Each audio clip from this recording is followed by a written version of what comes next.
In this week's point guard point of view, I'm going to talk a little bit WNBA free agency. And look, it will go on for several more weeks, but there's just a few, actually 5, that I want to highlight, point out.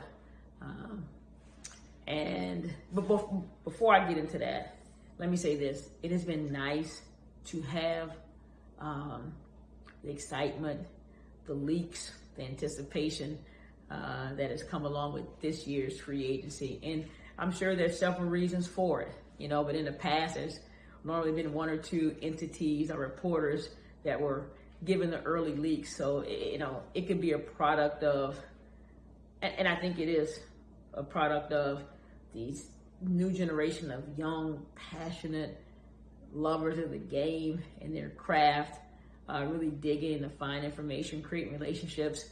But then it may also be part of the pandemic and how we're receiving information. Whatever it is, it's been a welcome boost of excitement, interest. Let them garner some more attention. That's what the league needs.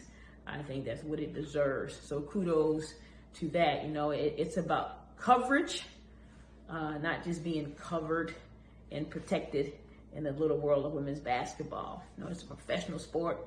Let it be wide open and let people love on it, good, bad, or indifferent.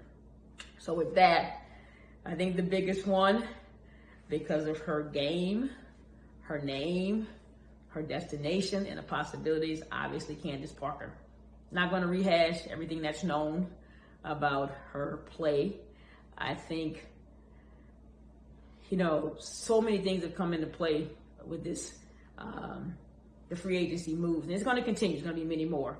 But Candace specifically, I know the storylines, Candace is going home, which is one storyline, which is true. And she's talked about that, following her heart. I think another storyline is she's also going to a contender, and listen, that's not handing Chicago a title by any means. I think there's several teams and coaches that will have a lot to say about that. But she's going to a contender. She's obviously going to make them better. She has that championship medal that can maybe get Chicago off the hump. But here's what's going to be key. It's a little bit different when you're playing with the bullseye on your back, pun intended, bullseye, as opposed to maybe an asterisk by your name as a team to watch, or an exclamation point. So, there's going to be a lot of things that have to fall into place, and I'm sure it will. Great players, great coaching, got some momentum and juice. Since you go to Chicago, it leads me to the next CP, and that's Cheyenne Parker. And long short of it, Cheyenne was drafted under a dark cloud, and from that moment, she's continued to shine her light. And that's in how she's carried herself, how she's played, to the point where it's culminated into her securing the bag in Atlanta, a place that's like another home to her. But it's also a franchise that obviously wanted her, needed her, will embrace her, and she's going to improve. And look, we can talk about her game and how it's expanded. I think she's always been an amazing rebounder, especially offensive rebounder. She's a willing banger on both ends. She'll bang you offensively and defensively. I think she's improved her face-up game, her range, and then that craftiness around the basket where she's a righty, but that left hand is so strong when she's around the rim. So that's another win-win situation, sort of a domino effect. So, since we're in Atlanta, it leads me to the next one, and it's Betnijah Laney. And I smile because, she's drafted, she's playing well, and she's injured. She's cut. She's in Australia. She's in Israel. She gets back in the league. She's cut. And she goes to Atlanta. And baby, she did it. Most improved player, bag secured. She chooses New York, close to home, a place where her mindset, her mentality, her work ethic, her voice will be much needed for a young team. And I say that because I can remember her rookie year. There was this big team meeting that they were having in Chicago when I was coaching. And I remember walking in, maybe I was in there. I was in there from the beginning. And Benaja, as a rookie, was the one leading the talk. And I'm not lying to you because people are going to see this. And she commanded respect from people. And that was because of how she carried herself, from her words to her action, her weight, the whole nine. So that's going to be a win-win for her as well. Take me to the next one. The feel-good story for everyone else. I'm just happy this one's getting her glory, and that's Erica Wheeler. You know, the All-Star Game MVP, yes. Big contracts abroad. Now she's in LA, and that's great for everything that she is and everything that she has become.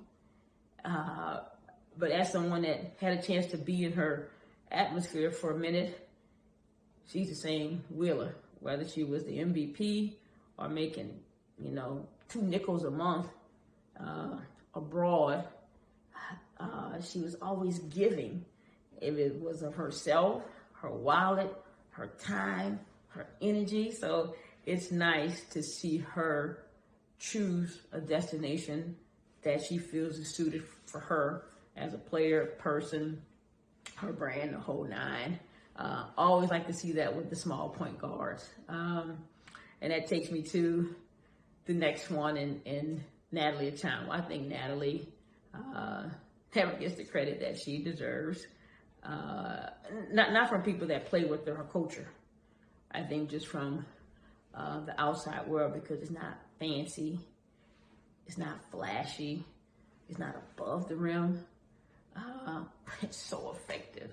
It's effective in areas that coaches crave, from seeing the game, voicing the game, still a student of the game, making everyone around you better, from screening angles to second cuts,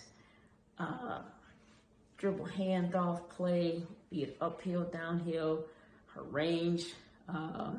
She's going to make your franchise better. And we all know Minnesota's a great franchise. And then teaming up with a champion and still, you know, a Canadian Olympian, American Olympian, it's going to be more good things for a storied franchise. And, you know, look, I could go on and on and on, and there's going to be more. I just like the excitement, you know. And I think what people are forgetting is that so many players sat out last year for whatever reason, injury, opt-out, social activism. Kudos to them. So many teams are going to look different. So as they're building these rosters, remember the names that didn't play last year, from Griner leaving early to Tina Charles, Jonquel Jones, Renee Montgomery, Tiffany Hayes. I could go on. I don't want to leave anyone out. So bottom line is early excitement. There'll be some in the middle. There'll be some at the end. The product on the floor is going to be amazing. And I think a lot more people will tune in. Those ladies deserve it. So until the next time, maybe free agency 2.0.